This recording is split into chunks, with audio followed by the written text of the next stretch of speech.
You are standing under a cold backyard sky, and the nearest star beyond the sun is flickering like a bad porch light. Proxima b is a small, quiet world circling that dim red star only 4 light-years away. If something truly strange is happening there, it changes how we think about the closest place life might ever hide. Tap subscribe if you want the next deep space clue explained before the headlines turn it into noise. Because this story is not about a glowing alien city. It is about a weaker, subtler sign that may matter far more. For years, Proxima b was treated like a tragic, almost world, close enough to dream about, warm enough to make people say the words habitable zone, and then punished by the kind of star that lashes its planets with flares, radiation, and charged storms. A world like that should end up stripped down and silent, a bare rock under a violent red sun. But in the Webb era, the quiet stories are the ones that get dangerous. Not dangerous in the movie sense, dangerous to old ideas. Because once scientists began measuring small, rocky planets with better tools, the clean picture started to smear. A few worlds looked emptier than hoped. A few looked harder to dismiss than expected. Before this becomes about the science, it begins with something simpler. Most people believe the closest Earth-sized world outside our solar system is probably easy to describe. It sits near the right temperature zone, but its star is so violent that any real atmosphere must be gone. So the story feels settled before it even starts. Proxima b is usually filed away as the nearest maybe and the likeliest disappointment. That assumption is about to do a lot of work. Proxima b was announced in 2016, and the news hit like a stone dropped in still water. Here was a planet with about Earth's mass, orbiting the nearest star to the sun. Not a giant gas ball, not a faraway guess. A rocky world, or close to one, tucked beside a star we can point to in the southern sky. Suddenly the map of the neighborhood felt smaller. NASA's catalog lists Proxima b at about 1.055 Earth masses, with an 11.2-day year. Its estimated radius is close to Earth's too. It circles at roughly 0.0485 astronomical units from Proxima Centauri. That means it hugs its star far more tightly than Mercury hugs ours. But Proxima Centauri is tiny and dim compared with the Sun. So close does not mean hot in the way people first imagine. That is why the phrase habitable zone keeps showing up beside its name. The habitable zone is just the distance where liquid water could exist on a surface. Could is the key word there. It does not mean oceans are present. It does not mean clouds are drifting overhead. It does not even mean the planet still has air to breathe, or any air at all. And Proxima Centauri is not a calm yellow star like our Sun. It is a red dwarf. A small star, cooler than the Sun, but often more temperamental. Its surface and outer atmosphere can spit out powerful flares. The kind that flood nearby planets with X-rays, ultraviolet light, and streams of charged particles. The star looks modest, but it behaves like a troublemaker.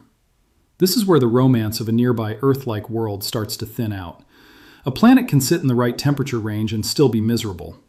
If the star keeps punching the atmosphere, the air can leak away. If the planet is tidally locked, one side may stare at daylight forever. If the early star was even brighter and harsher than it is now, the damage may have happened long ago. The word habitable begins to sound less like a promise and more like a loophole. There was another problem. Proxima b does not pass in front of its star from our point of view. That matters because the easiest way to study an exoplanet atmosphere is during a transit. Starlight filters through the air, and the gases leave fingerprints in the light. No transit means no simple fingerprint. The nearest promising rocky world was also one of the hardest to examine cleanly, so scientists turned to models. In 2017, Catherine Garcia Sage at NASA Goddard led a study published in the astrophysical journal Letters. The team asked a brutal question. What if Earth were moved into Proxima b's orbit? The answer was not comforting. An Earth-like atmosphere there could be stripped away shockingly fast.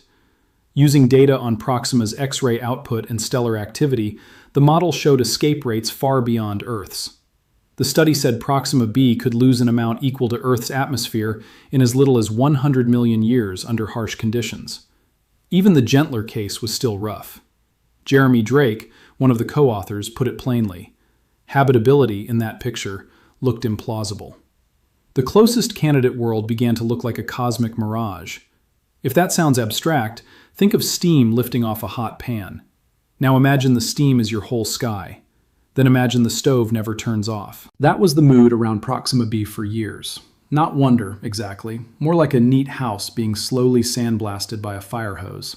The air does not need to explode to disappear.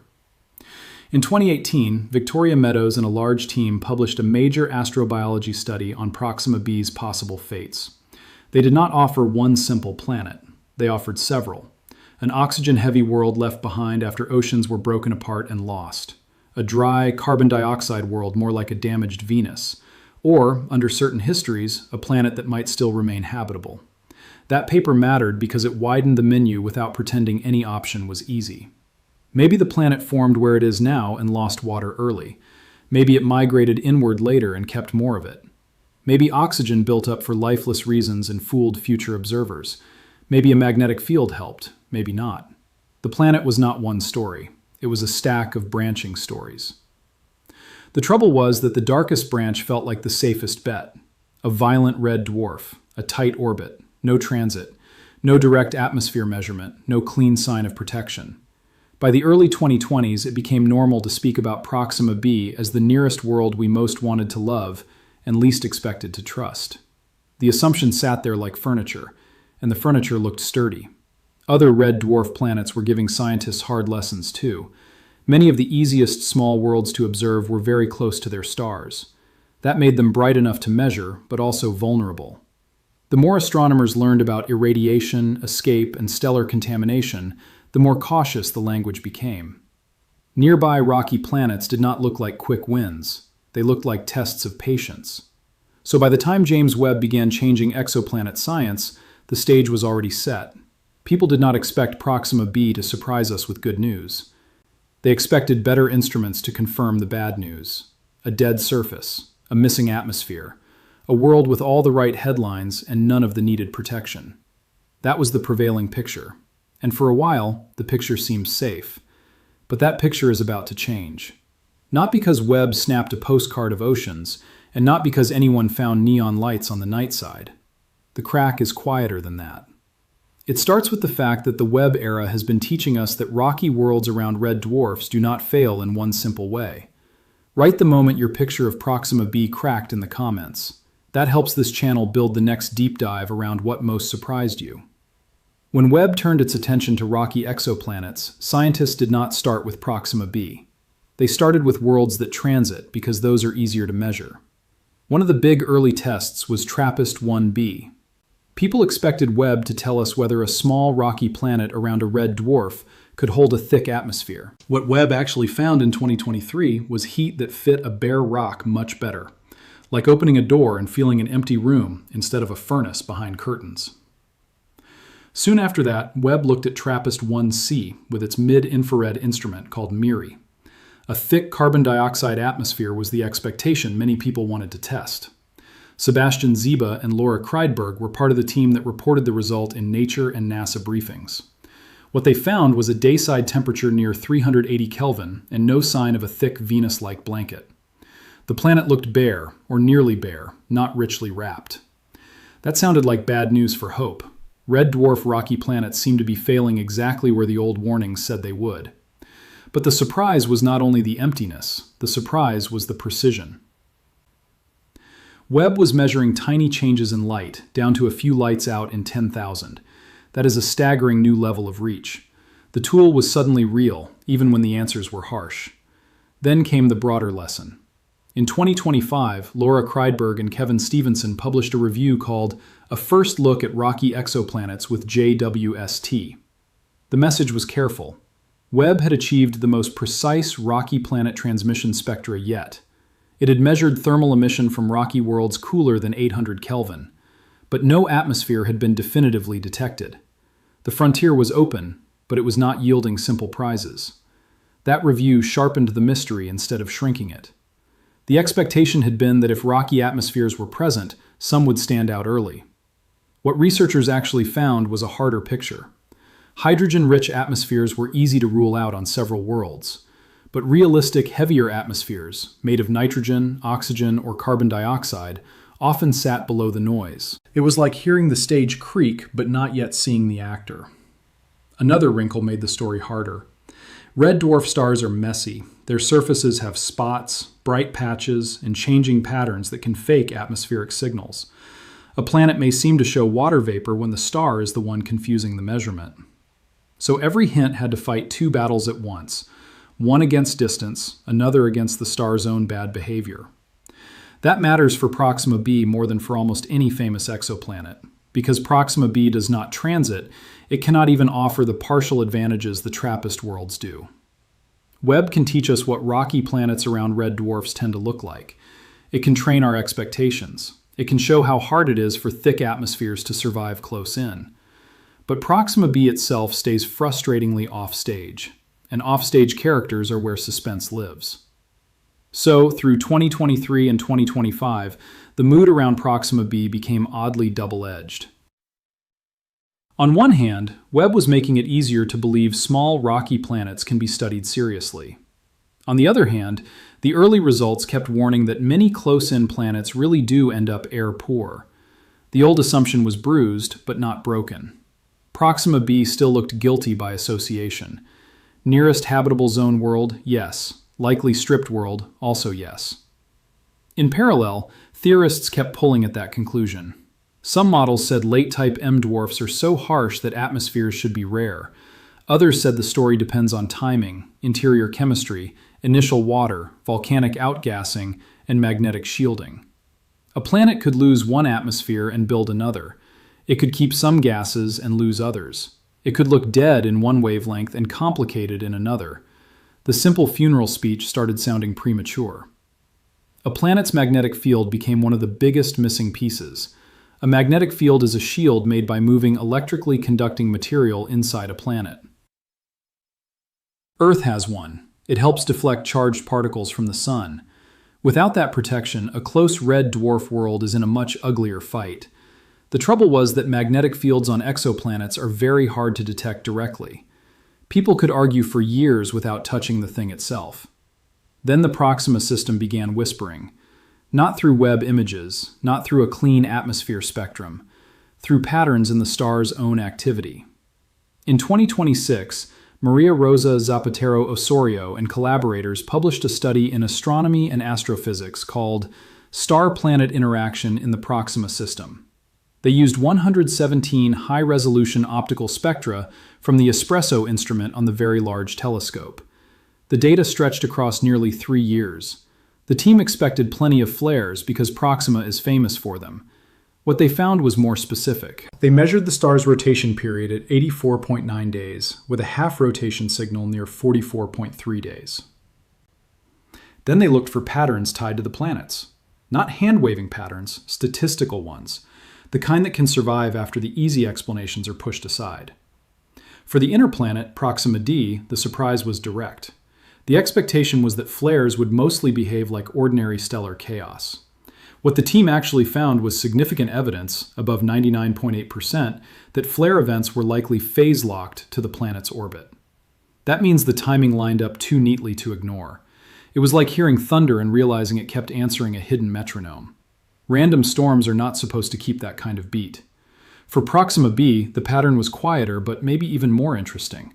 Scientists expected no obvious planetary mark there either. What they actually found was not a clean flare timing lock, but a modulation in flare intensities tied to Proxima b's orbital period. In other words, the planet did not seem to clap on cue. It seemed to change how loud the storm became. Like a dimmer switch you cannot see but can hear in the room. That is the mysterious thing. Not a city, not a laser, not a face in the clouds, a magnetic handshake or something close to it. A sign that the planet and star may be interacting through magnetic fields and charged plasma. And if that is really happening, then Proxima b may not be just a passive target being hammered flat. It may still be pushing back. This is where the phrase, "it should not be there," starts to make sense.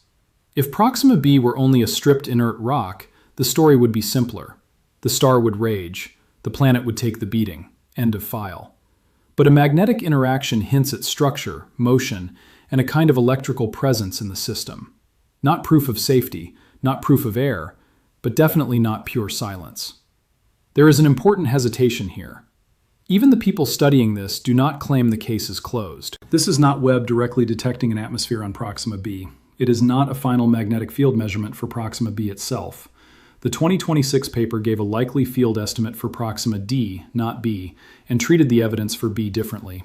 Researchers still argue about how strong these interactions are and what else might imitate them. That uncertainty is part of the trust. Still, the logic is hard to shrug off. Expected picture. Close red dwarf planets are mostly exposed and doomed. Actual clue. The nearest one may be dynamically coupled to its star in a way that suggests more planetary agency than assumed. Human-sized comparison. It is the difference between a house being hit by weather and a house still having a working circuit breaker. You do not know if the home is comfortable yet, but you know it is not just abandoned timber. And when that clue is laid beside the older studies, the emotional center of the story shifts. Garcia Sage showed how badly an Earth-like atmosphere could suffer. Meadows showed multiple planetary histories, some bleak and some survivable. Webb showed that many rocky worlds are indeed hard hit, but also proved the measurements are becoming precise enough to test these questions for real. The 2026 Proxima interaction study adds a new possibility. The nearest candidate world may still have a shield worth talking about. That possibility does not magically make Proxima b friendly.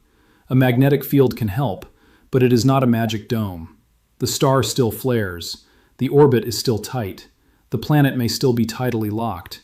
Its air, if any remains, may be thin, dry, or chemically strange. Yet the story is no longer one flat sentence. It has become a negotiation. And the cosmic scale of that negotiation is almost rude in its intimacy. This is not some anonymous world 700 light-years away. It is next door, astronomically speaking. 4 light-years. The kind of distance that still feels impossible to a human life, but tiny on a galactic map.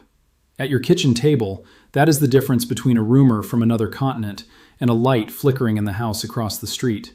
You start paying much closer attention.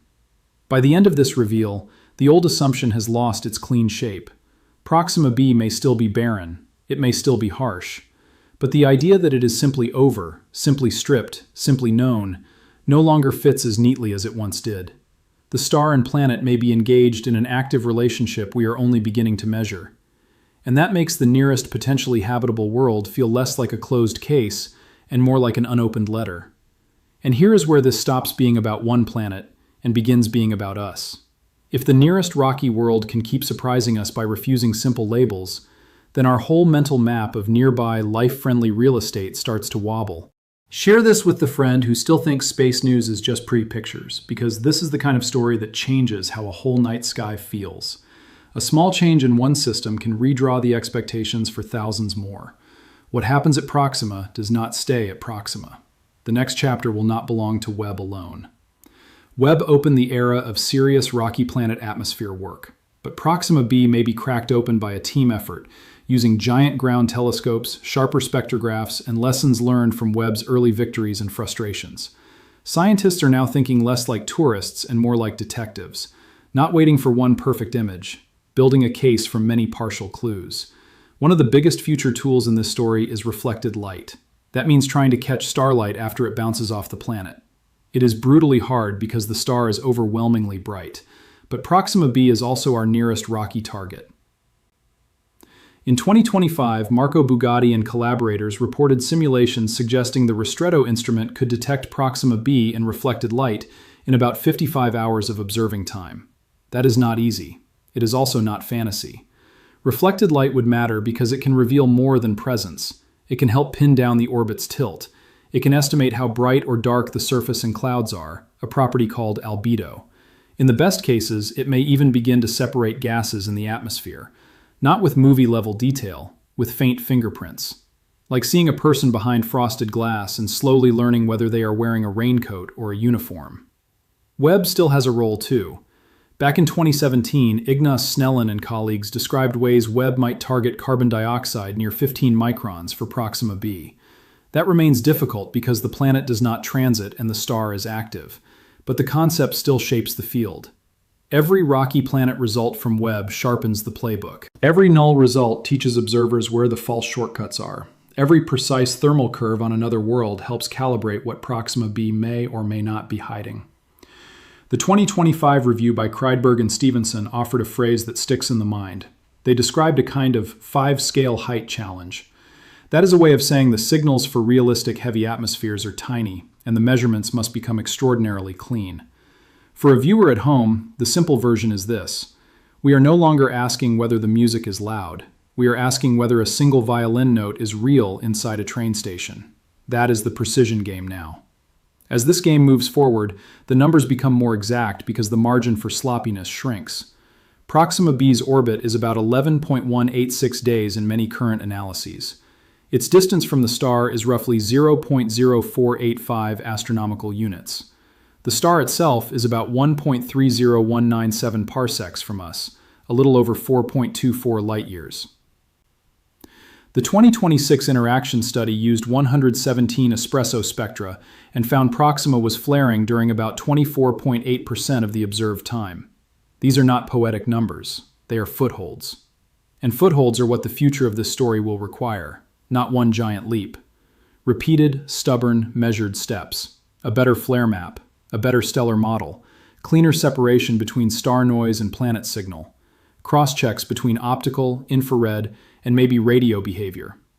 If Proxima b has air, the case will need to be built piece by piece. If it has none, that conclusion will need the same discipline. There is also a human reason this story matters so much. When people hear exoplanet, they often imagine impossibly distant worlds beyond any practical reach. Proxima b breaks that feeling. It sits in the same neighborhood as Alpha Centauri. It is the one school children hear about first, the one science headlines keep returning to. So every update lands like news about the nearest island beyond the fog, not a continent on the far side of the globe. That means the unresolved questions are not small. Does Proxima b have any atmosphere left at all? If it does, is it thin like Mars, heavy like Venus, or something stranger? Does a magnetic field really shield it enough to matter, or only enough to tease us? Did the star strip the original air and leave behind a second one made later by the planet itself? Could oxygen there be a false clue instead of a sign of life? The instruments coming online in the late 2020s and early 2030s will attack those questions with new teeth.